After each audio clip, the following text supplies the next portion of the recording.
Hello friends नमस्कार जय जगन्नाथ। तो बहुत दिन पर आज ब्लॉग पुणी आउथरा स्टार्ट करची। तो देखो तो आज थी संडे मो माँ को लेकिन डेंटिस्ट पाक गली मो बो आसते तो ताको दांत उठेर थिला तो नहीं मु गली डॉक्टर पाखु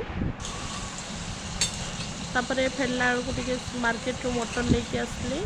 तो ये मु मटर प्रिपेयर कर देखो ये कड़ई मत आलू को भाजी सरसों तेल पकई गोटा मसला किसी दे दीची। तो गोटा मसला टे गला बेलू मुझे प्याज पकई देती। प्याज देखो पूरा भाजी दूसरी ये अदा रसुण जीरा को पेस्ट करके रखी शुक्ला लंका आपको पकई देकी मटन को ये पकई देती।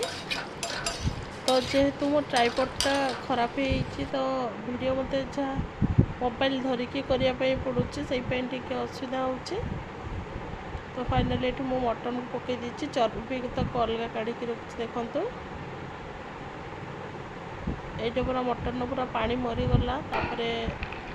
मुझे जी पानी लगे से देवी टे कषि सारापर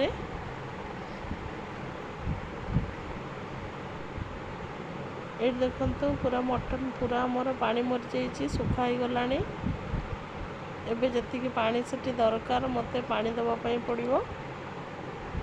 ये देखो मुझे पानी पकई देती तो किसी समय फुटियापाई छाड़ीदे रोसे सारा आम बारिपदा को बाघ पड़ी आसी तो टे देखा बाहरी